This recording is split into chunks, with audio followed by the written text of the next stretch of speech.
Hey, pre-calculus, this is the work for section 4.4, all about the sine and cosine graphs, specifically with a few more extra transformations built in there. So feel free to watch however many times you need to, pause, take a little break, jot down notes, jot down questions for me, and let's get rolling. Here we go. First up, the general form, y equals a times the sine of bx plus c plus d, or y equals a times the cosine of bx plus c plus d. Notice they're the exact same equations, the exact same functions, except you have a sine versus a cosine. All right. The thing that you really want to make sure you can do is you can pinpoint what is the a value, what's the b value, what's the c value, and what's the d value, and they will technically help you graph these with those transformations.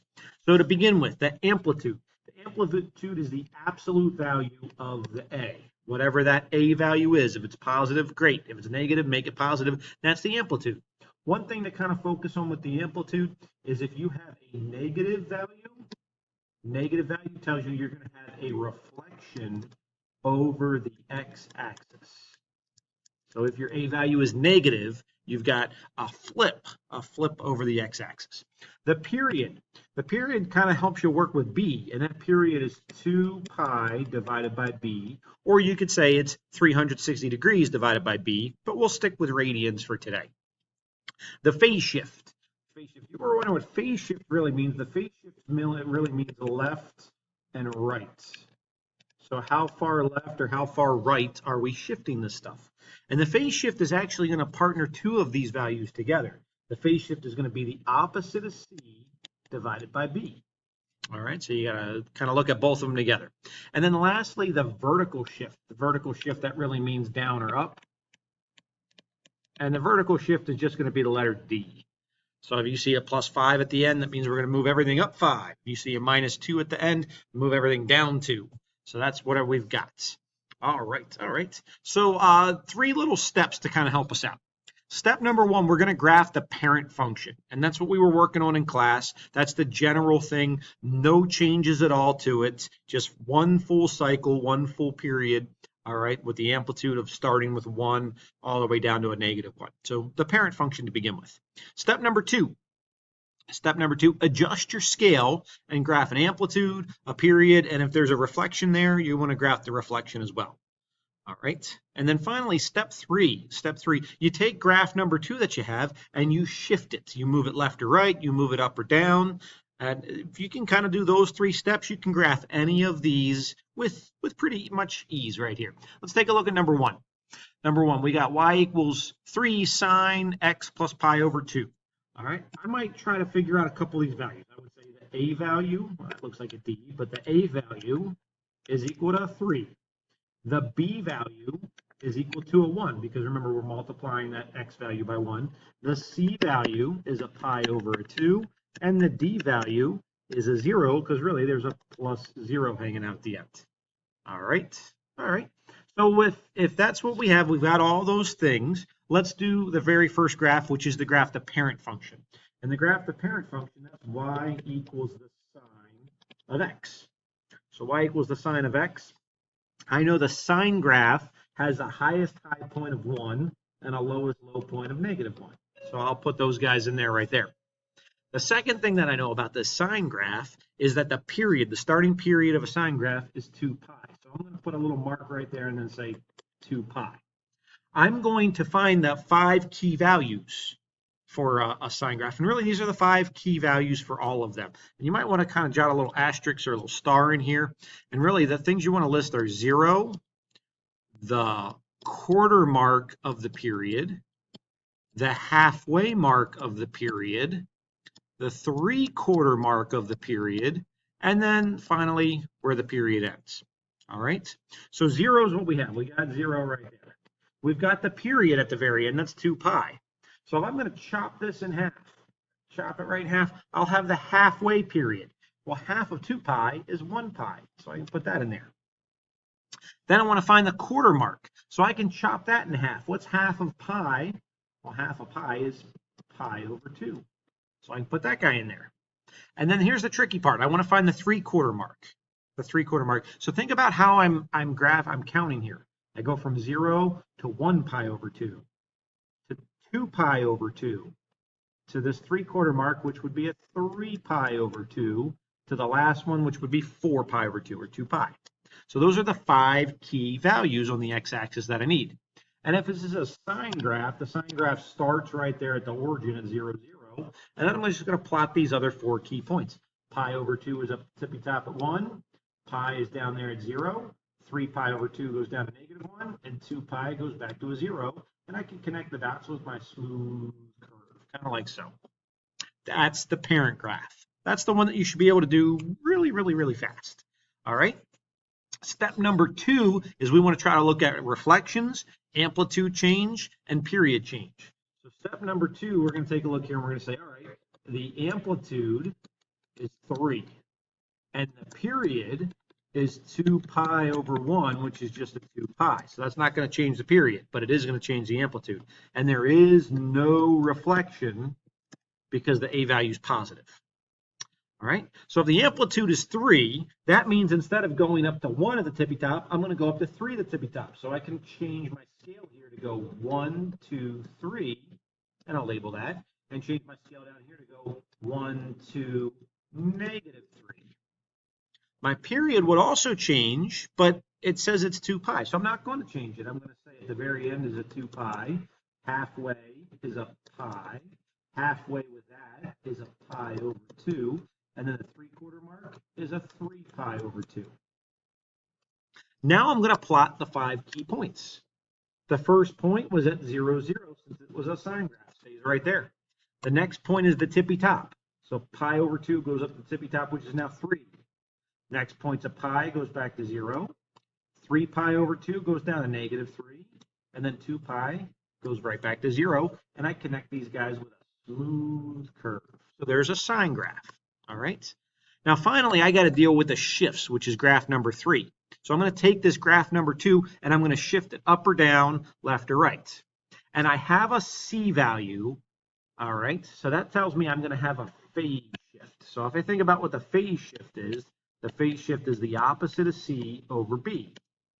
Opposite of C is a negative pi over 2 over the B value, which is 1. Well, that just means a negative pi over 2. So that negative tells me the direction, and the pi over 2 tells me how much. So I might jot this down and say, oh, this is going to be a phase shift of left since it's negative. If it were positive, it would go right. So I have to move everything pi over 2 to the left. The vertical shift, on the other hand, since the D value was 0, there was none. There was no vertical shift. So I don't have to move everything up or down at all. All right, I'm going to take my scale that I had in graph number 2 and just recopy it. So I'm going to count up 1, 2, 3. I'm going to count down -1, -2, -3. And again, I'm going to put the 2 pi over there. I'll chop that in half and I get a pi. I'll chop that in half, I get a pi over 2. And I'll find the 3/4 mark to be 3 pi over 2. Now I do have to move everything backwards, pi over 2. So I have to move everything backwards, pi over 2. Well, this distance is pi over 2 to the right. So I'm going to put another tick mark in over here and make that a negative pi over 2. So I realize it moves backwards, pi over 2. So now, since it's the sine graph, I usually start at 0, 0. But because I had to move it backwards, I'm going to start it over here at negative pi over 2.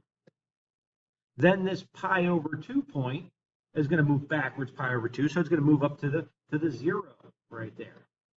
Then this next graph, this pi, that moves backwards as well. So that's going to move backwards to pi over 2.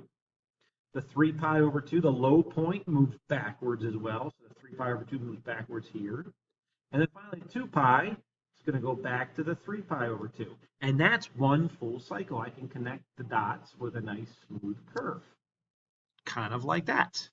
If I wanted to, I could graph the next one, that 2 pi. That would be up at the high point at 3. I'm just going to kind of put a dotted line to let you know. That's how it would continue.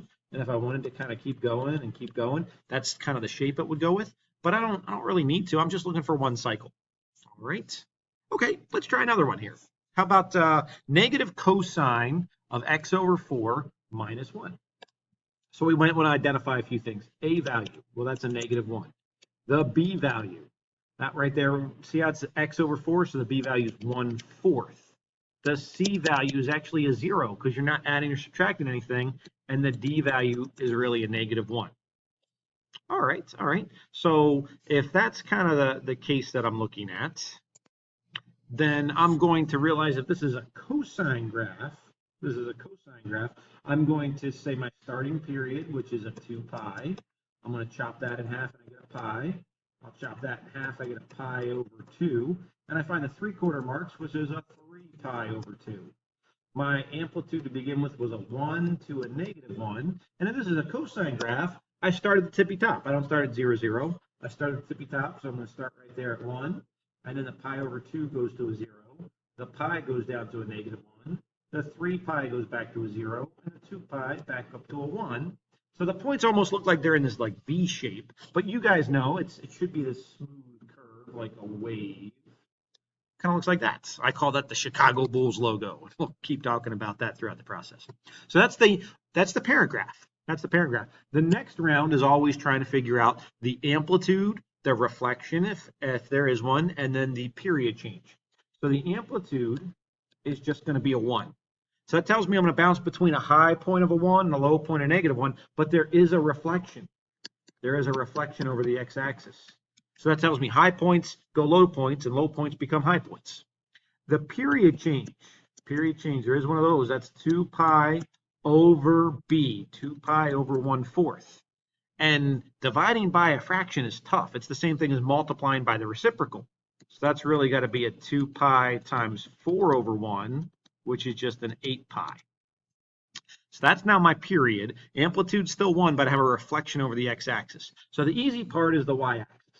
High point's 1 and the low point's -1. The tough part is the period. I know I'm going to end right here at whatever that is, and that value is 8 pi. That's where I end at, because that's the period. That's the distance it takes to complete one cycle. I chop that in half.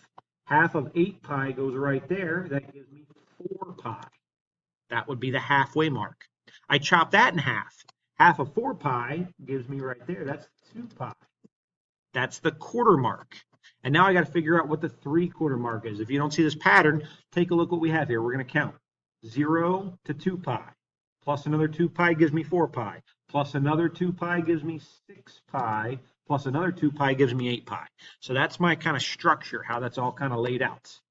Now I've got to plot those 5 key points, but I got to remember that I reflect this over the x-axis. All right, so the high points become low points and the low points become high points. I started at a high point, so I'm actually going to start at a low point. The 0, you reflect a 0 over the x-axis, it's still a 0. This low point goes up to be a high point. All right, the 0 at 3 pi over 2 is still a 0 at 6 pi. And then the high point at 2 pi becomes a low point at 8 pi. So I essentially just take this purple graph and flip it upside down, and I connect them with a smooth curve. So that's my graph of a cosine that's got a new period and it got reflected. All right. The last graph is going to deal with the shifts. And I see the C value 0. So if the C value is 0, that tells me there is no phase shift. So I don't have to worry about moving this left or right. But there is this D value of -1. So that tells me my vertical shift is equal to -1. That tells me it's going to move down 1 unit.